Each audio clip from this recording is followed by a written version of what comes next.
അങ്ങനെ ഇപ്പോൾ നമ്മുടെ ബാറ്റ്മാനെ ആ സൂപ്പർ വുമൺ തൻ്റെ ശാരീരിക ബലം ഉപയോഗിച്ച് വളരെ എളുപ്പത്തിൽ അറ്റാക്ക് ചെയ്ത് വീഴ്ത്തുവാൻ നോക്കുന്നുണ്ടെങ്കിലും നമ്മുടെ ബാറ്റ്മാൻ തൻ്റെ കയ്യിലുള്ള അനസ്തെറ്റിക് ഗ്യാസ് ഉപയോഗിച്ച് സൂപ്പർ വുമണിനെ വളരെ എളുപ്പത്തിൽ ബോധം കെടുത്തി വീഴ്ത്തുകയാണ്. എന്നിട്ട് അവിടെയുള്ള തൻ്റെ കൂട്ടുകാരായ സൂപ്പർമാനെയും ബാക്കിയുള്ളവരെയും ബാറ്റ്മാൻ കോൺടാക്ട് ചെയ്ത് കാര്യം അറിയിക്കുന്നു.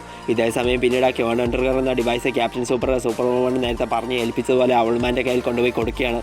ആ ക്യോൺ ട്രിഗർ കയ്യിൽ കിട്ടിയതിൽ അവൾമാൻ ഒരുപാട് സന്തോഷമാവുകയാണ്. പിന്നീട് കുറച്ച് നേരത്തിന് ശേഷം നമ്മുടെ ബാറ്റ്മാനെയും ജസ്റ്റിസ് ലീഗിനെയുമാണ് ഇപ്പോൾ കാണിക്കുന്നത്. ആ സൂപ്പർ വുമണിനെ അവരെല്ലാവരും അവിടെ കെട്ടിയിട്ടിരിക്കുകയാണ്. മാത്രമല്ല ഇപ്പോൾ നമ്മുടെ ബാറ്റ്മാൻ ആണെങ്കിൽ ഈ സൂപ്പർ വുമണും അവിടെ ആളുകളും എന്തോ ഒരു ഡിവൈസ് എടുക്കുവാനാണ് തൻ്റെ വാച്ച് ടവറിൽ വന്നതെന്നും അത് നീയാണ് അവിടെ ഒളിപ്പിച്ച് വെച്ചിരുന്നതെന്ന് തനിക്കറിയാമെന്നും മര്യാദയ്ക്ക് അതെന്താണെന്നും എന്താണ് ശരിക്കുമുള്ള സംഭവമെന്ന് ഞങ്ങളോട് പറയാൻ ബാറ്റ്മാൻ ലെക്സ് ലൂതറിനോട് പറഞ്ഞതും അപ്പോൾ തന്നെ ആ ലെക്സ് ലൂതർ ആ ഡിവൈസിൻ്റെ പേര് ക്യോൺ ട്രിഗർ എന്നാണെന്നും ആ crime syndicate quantum eigen state എന്ന ഒരു വലിയ ബോംബ് അഥവാ ഒരു ഡിവൈസ് നിർമ്മിച്ചുകൊണ്ടിരിക്കുകയാണെന്നും അതിൽ ഉപയോഗിക്കേണ്ട ഒരു ഡിവൈസാണ് ഈ ക്വാണ്ടം ട്രിഗർ എന്നും ഈ ബോംബ് ഉപയോഗിച്ച് അവർക്ക് ഈ ഭൂമിയെ തന്നെ നശിപ്പിക്കുവാൻ സാധിക്കുമെന്നും ലെക്സ് ലൂതർ പറയുകയാണ്.